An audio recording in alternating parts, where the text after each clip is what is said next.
I stood frozen in the dark hallway of the home I helped buy, clutching a warm glass dish like a shield.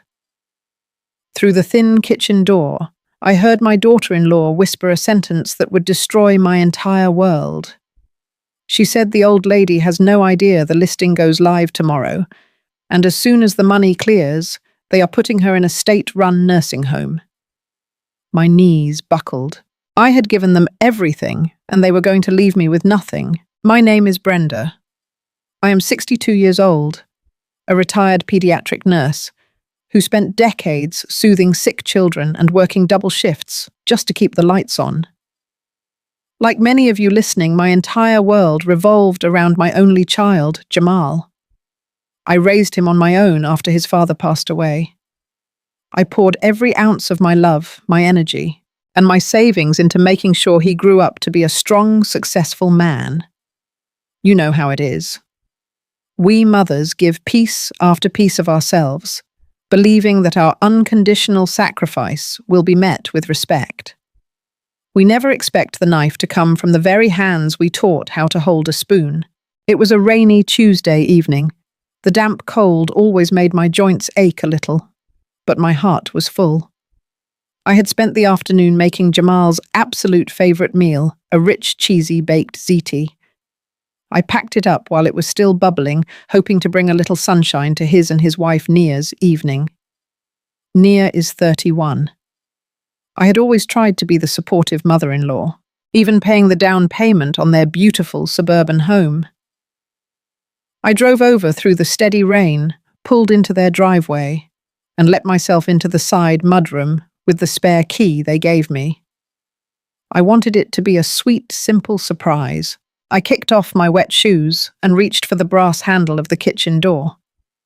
That was when I stopped dead in my tracks. The house was quiet except for Nia's hushed, urgent voice drifting from the kitchen island. She was on the phone. I held my breath, the heavy casserole dish burning through my oven mitts. That was when I heard the exact words that started this nightmare. "The old lady has no idea," she sneered. "The listing goes live tomorrow. As soon as the wire clears, we are putting her in that state-run facility on 4th Street. The spare keys slipped from my fingers and clattered onto the tile floor. The hot dish in my hands suddenly felt like a block of solid lead. The son I dedicated my life to, and the woman I welcomed into my family, were secretly selling the roof over my head. 20 years ago, my world stopped when my husband passed away. Jamal was just 14. A boy who suddenly had to learn how to be a man without his father. I promised my husband on his deathbed that I would protect our son and our home, no matter what it took. So I took on every double shift the hospital offered. I spent thousands of hours walking those linoleum floors, comforting other people's sick children, so I could afford to feed my own. My feet would swell and my back would ache, but every extra paycheck went straight into the mortgage. That beautiful 4-bedroom brick house was not just a building, it was my sanctuary. It held the echoes of my family's laughter and the silent tears I cried when Jamal was asleep. By the time I retired, I had paid off every single cent. That house was my only real financial safety net. The one asset I had to ensure I would never be a burden to anyone in my old age. I thought I had built a fortress around my life. But I was wrong. When Jamal first introduced me to Nia, I wanted nothing more than to love her. As a mother, your greatest hope is to see your child look at someone the way my husband used to look at me. Nia was striking smart and undeniably ambitious. She also had very expensive tastes. She carried designer bags that cost more than my first car, and often scoffed at the simple homemade dinners I prepared. Her demeanour was sometimes aloof, almost cold, as if she was always calculating her next move. But I pushed those concerns aside.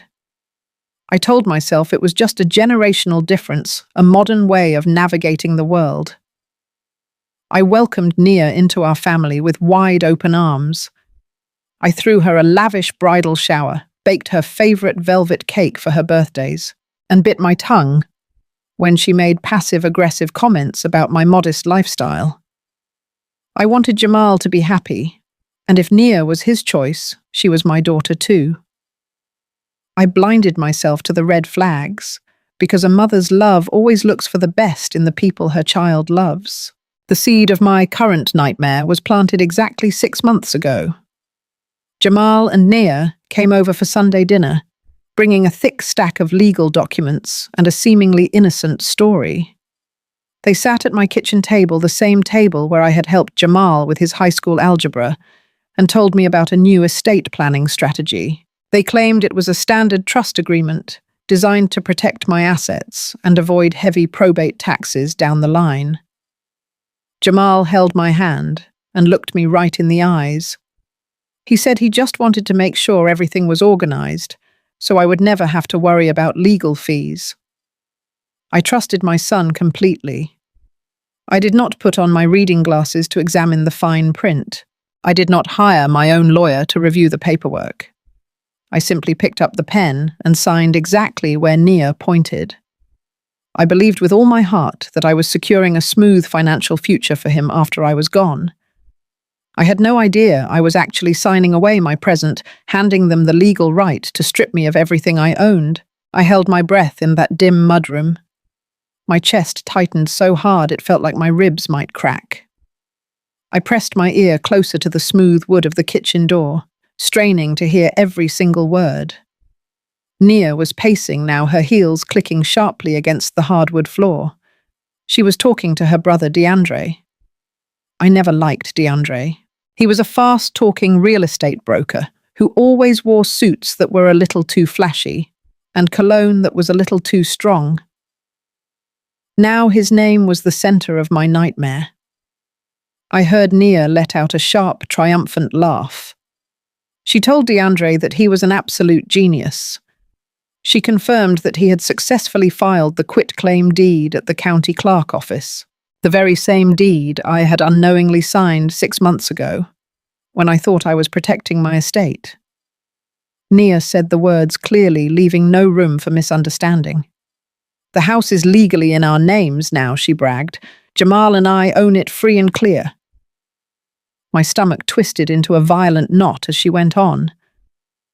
She asked DeAndre if the all-cash buyer was still ready to close. He must have said yes, because Nia sighed with loud relief. She told him that flipping my home to this corporate buyer would give them the cash they needed to upgrade their lifestyle. They were going to sell the house. I broke my back to pay for take all the equity and lock me away in a cheap state-run facility so I would not be a nuisance. I stood there listening to the woman my son married as she calculated the exact monetary value of my entire life. She was laughing about it with her brother, and DeAndre, that slick fraud, was helping her orchestrate the whole thing. The sheer cruelty of their plan echoed in the quiet hallway. They had executed a perfect legal theft right under my nose, my heart shattered into a million jagged pieces. The physical sensation of betrayal hit me like a freight train. My hands began to tremble so violently that the heavy casserole dish shook in my grip. A cold sweat broke out across the back of my neck. Every instinct in my body screamed at me to kick that door open, to hurl that hot dish onto the pristine floor, and to demand answers. I wanted to scream until my lungs gave out. But I did not. Instead of bursting in and letting raw emotion dictate my actions, a cold, calculated maternal survival instinct kicked in. If I confronted her now without proof, she would deny it. She would twist the narrative and make me look like a crazy, hysterical old woman. I could not give her that power. I took a slow, deep breath, forcing my shaking hands to steady. I quietly backed out of the mudroom, taking the baked ziti with me. I gently pulled the exterior door shut, making sure the latch barely made a sound. I walked back to my car in the freezing rain and drove home in a complete numb daze. When I finally walked through my own front door, the silence of my house felt entirely different. It no longer felt like my sanctuary. It felt like a crime scene. I set the cold casserole on the kitchen counter and sat down at my desk. I did not shed a single tear. There would be plenty of time for crying later. Right now, I needed to get to work. I opened my laptop and navigated straight to the county property appraiser website. My fingers were stiff, but I typed in my address and hit search. The page loaded slowly, and the absolute horror of my reality was displayed right there in stark black and white. My name had been completely erased from the official property records. The ownership of my home, the house I had scrubbed, painted, and paid for with literal blood and sweat, had been legally transferred. It now belonged to a limited liability company. I dug deeper, clicking on the corporate registry links, and saw the managing members clearly listed: DeAndre and Naya. But that was not the worst part. The deepest wound, the one that finally made a ragged sob escape my throat, was seeing the signature authorization attached to the public transfer documents. Jamal's name was right there next to his wife. My own flesh and blood had signed off on the theft of my home. He knew exactly what he was doing when he brought those papers to my kitchen table. The betrayal was absolute, running deeper than I could have ever imagined. I closed the laptop, letting the harsh truth wash over me in the dark. I was completely alone, but I was not going to be a victim. The very next morning, before the sun even fully crested the horizon, I was sitting in the cold leather chair of an attorney's office downtown. I had not slept a single wink. Instead, I had spent the night researching the most ruthless, no-nonsense elder law attorney in the city. That is how I found Marcus. Marcus was a man who did not mince his words. He had a reputation for destroying anyone who tried to take advantage of senior citizens. And as I laid out my printed screenshots from the county website on his heavy oak desk, I saw his eyes narrow into a dangerous squint. I told him everything. I told him about the estate planning documents, the hushed phone call, and the gut-wrenching betrayal by my own son. Marcus took a magnifying glass to the paperwork I had blindly signed 6 months ago. It did not take him long to uncover the terrifying depth of their fraud. He leaned back in his chair and explained the brutal truth of their scheme. The so-called all-cash buyer that DeAndre had lined up was not an independent investor at all. Marcus pulled up the state corporate registry and showed me that the purchasing entity was just a shell company secretly owned by Nia. Their plan was brilliant in its wickedness. They were going to sell my house to themselves, pull out the entire $600,000 in equity I had built up over decades, and leave me with absolutely nothing.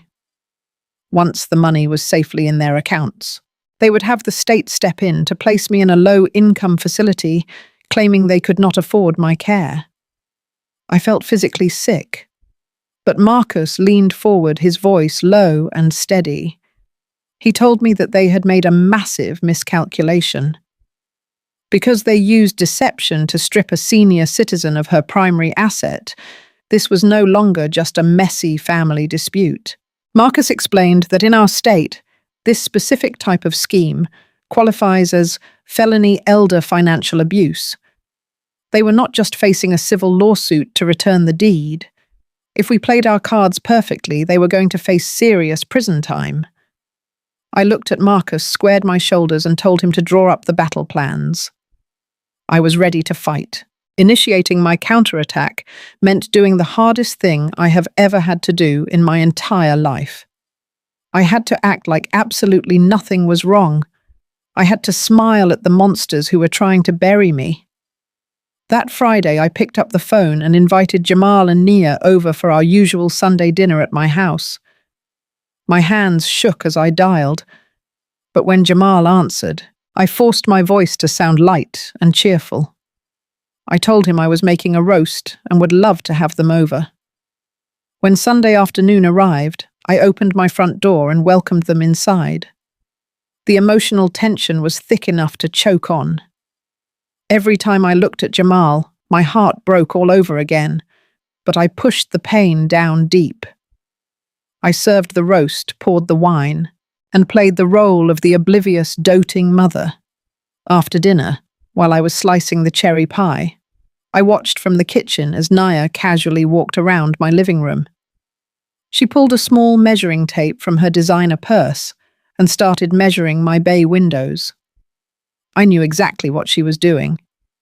She was measuring for the professional staging company, preparing my beautiful home for the market. Jamal sat at the dining table staring intensely at his phone, completely unable to meet my eyes. His guilt was radiating off him, but it was not enough to stop him. I slipped my smartphone out of my apron pocket, hit the record button on the voice memo app, and set it face down on the kitchen counter. I walked out to the living room with the dessert plates and casually brought up the past. I poured Jamal a fresh cup of coffee and smiled warmly. I said, "Jamal, sweetheart, I was thinking about those tax documents we signed a few months ago to avoid probate. Just to be absolutely clear, those papers do not change anything about the house while I'm still alive, right?" Jamal cleared his throat nervously, still refusing to look at me.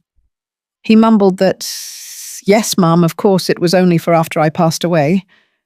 Just to save on taxes." Nia quickly chimed in from across the room, her voice dripping with fake sweetness. She assured me loud and clear that nothing would change until I was gone, and that the house was mine for as long as I lived. I smiled, thanked them for taking such good care of me, and offered Naya a slice of pie. My heart was pounding against my ribs, but I had done it. I had captured their lie on tape. That crucial audio evidence was the exact weapon Marcus needed. First thing Monday morning, I was back in Marcus's office, sliding my phone across his desk. When I played the audio recording of Jamal and Nia lying straight to my face, Marcus let out a sharp, satisfied laugh. We finally had the ironclad proof we needed to spring the trap. Marcus immediately sprang into action, within hours. He marched down to the county courthouse and officially filed a document called a lease pendens. He explained to me that this is a formal public notice of pending litigation. The moment that document was stamped and recorded by the clerk, a hard legal freeze was slapped onto the title of my home. It became absolute radioactive property. No title company in their right mind would ever clear the sale, and no bank would ever underwrite a mortgage for Nia's shell company. My house was completely locked down, making it entirely impossible for them to sell it, borrow against it, or transfer it ever again. But stopping the sale was only the first half of our strategy. Marcus was determined to hold every single one of them accountable for the devastation they tried to cause. While researching the quitclaim deed they filed, Marcus had noticed something highly suspicious about the notary seal.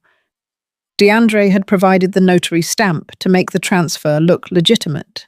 But Marcus discovered that the notary commission number belonged to a woman who had passed away 3 years ago. DeAndre had forged a dead woman's signature and used a fraudulent stamp to steal my property. We now had a clear-cut case of forgery real estate fraud and elder abuse. Marcus compiled a massive detailed file containing the fraudulent deed, the proof of Nia's secret shell company, the forged notary stamps from DeAndre, and the crystal-clear audio recording of their deception. He did not send this file to a regular police precinct. He bypassed the local cops completely and forwarded the entire package directly to the district attorney's white-collar crime division. He had a contact there who specialized in taking down predatory real estate rings. The trap was now perfectly set, and the jaws were completely hidden under the leaves. Jamal, Nia, and DeAndre thought they were just days away from a $600,000 payday. They thought they had outsmarted a naive old woman who would quietly fade away into a nursing home.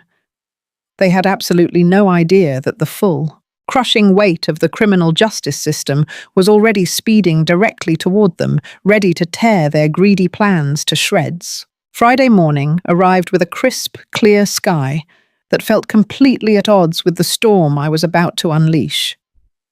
Inside the sterile glass-walled conference room of a high-end downtown title company, Jamal, Nia, and DeAndre were sitting around a massive mahogany table.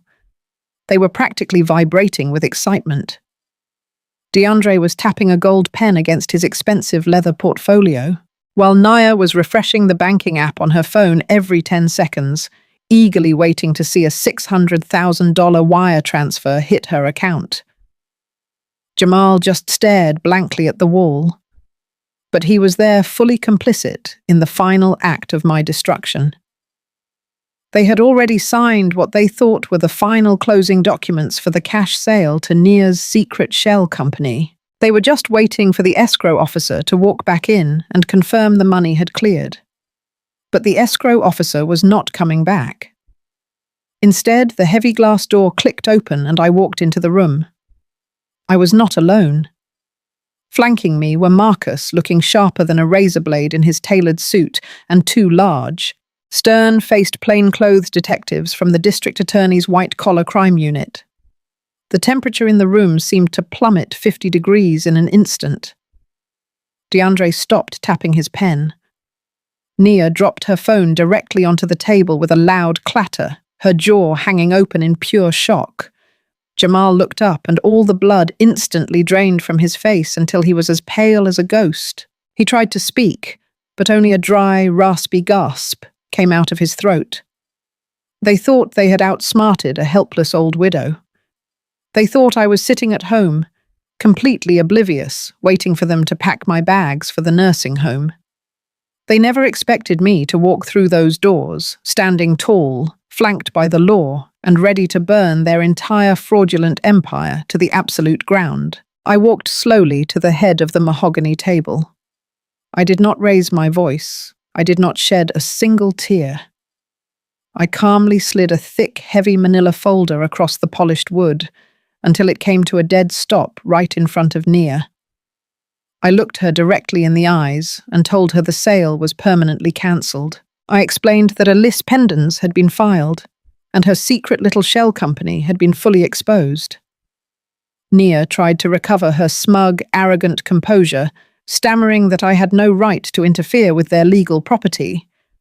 But Marcus quickly shut her down. He pulled out the forged notary documents and slammed them onto the table. Then I delivered the final crushing blow. I told them I did not just stop the sale of my house. I told them I had spent the last 3 days tracking the original $80,000 down payment I had gifted them for their own house. I had the bank records, proving that the money was obtained under the false pretense of building a family legacy while they were actively plotting to steal my assets. Marcus informed them we were placing a legal lien on their property to recover my funds due to civil fraud. Nia's arrogant facade completely shattered. She slumped back in her expensive leather chair, her face contorted in absolute panic. Then Jamal completely broke down. He fell to his knees right there on the corporate carpet.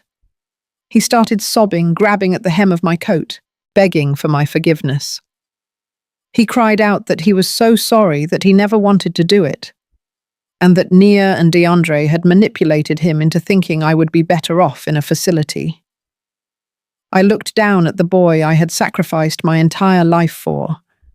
I felt a profound, freezing clarity wash over my soul. I told him to let go of me. I told him that the son I raised, the boy who loved his mother, died the very day he picked up a pen and signed my life away. The detectives did not waste another minute. They stepped forward, pulled out their handcuffs, and arrested DeAndre right on the spot for felony real estate fraud and utilizing a forged notary seal. The metallic click of the cuffs echoing in the room was the sweetest sound I had ever heard. The detectives informed Nia that she was actively under investigation and would be facing severe accessory and conspiracy charges. Over the next several grueling months, Marcus unleashed an aggressive, relentless wave of litigation. We easily reclaimed the deed to my home, erasing their names from my property forever. Because of the civil fraud lawsuit regarding the down payment and the massive legal penalties they incurred, Jamal and Nia were completely ruined. They were forced to liquidate all of their savings and eventually had to sell their own beautiful suburban house just to pay their defense attorneys. They were left absolutely broke, their marriage falling apart under the weight of their own greed, and they were facing imminent eviction from their rental apartment. I did not feel an ounce of pity for them. They had dug their own graves. As for me, the very first thing I did when the deed was securely back in my name was hire a locksmith. I changed every single lock on my doors and installed a brand new security system. Now I spend my quiet mornings sitting out on my front porch, wrapping my hands around a warm mug of chamomile tea. I watch the sun rise over the neighborhood, breathing in the crisp, cool air of absolute freedom. I am no longer a naive mother blinding herself to the truth. I am a fierce, independent woman who looked pure betrayal in the face, fought back with everything she had, and saved her own life. Ladies, I want to speak directly to you for a moment today. Loving our children is the most natural thing in the world, but blinding ourselves to their flaws is incredibly dangerous. We spend our entire lives nurturing them, sacrificing our own needs to ensure they have a solid foundation to stand on. But we must never, ever forget to protect ourselves in the process. Never let anyone, not even your own flesh and blood, convince you to sign away your hard-earned security for the sake of convenience, or to save a few dollars on taxes down the road. You worked way too hard to build your sanctuary. Your crown, your castle, and your peace of mind are yours, and yours alone to protect. Do not hand over the keys to your survival. Stand firm in your worth and guard your independence with absolutely everything you have. If you felt my pain when I stood frozen on that porch, and if you cheered right along with me in that cold conference room when the truth finally came out, please hit the like button right now. Make sure you also subscribe to the channel so you can hear more powerful stories of women taking their power back from those who tried to steal it. We are building a community of strong women who refuse to be victims. I really want to hear from every single one of you in the comments section today. Tell me where you are watching from. Let me know how long you have been tuning into our stories. And most importantly, tell me what you would have done if you heard that terrible whisper in the kitchen. Would you have confronted them immediately or gathered evidence like I did? Let us talk about it below.